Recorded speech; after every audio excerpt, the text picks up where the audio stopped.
السلام عليكم ورحمة الله. magacayga waxaa la yiraahdaa Burhaan Ismaaciil Xasan. waxaan ahay Managing Director shirkadda Merit Advisory Services oo ka shaqeysa shirkad consulting ah, ka shaqeysa adeegga hanti dhawrka, xisaabaadka, IT serviceska iyo adeegyada talo bixinta ganacsiyada iyo meheradaha kale. waxaan banka IBS ugu hambalyeynaya sanad guurada ka soo wareegtay asaaskii banka.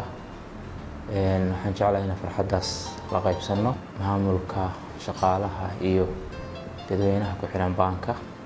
adeegyada banka waxaan ka mid nahay macaamiisha ku xiran ilaa iyo bilowgii 2023. waxaan ka isticmaalnaa adeegga lacag dirista ama TT-ga. sidoo kale waxaan ka isticmaalnaa adeegga Mastercard-ka iyo Visa card-ka ama debit card. muddadii aan ku xirnayn banka adeegyadaas aan kala macaamilaynay si hufan waxaana wanaagsan baa naloogu shaqeeyay. waa u hambalyeynayna mar kale banka IBS. waxaan leenahay hambalyo sanad guuro wacan.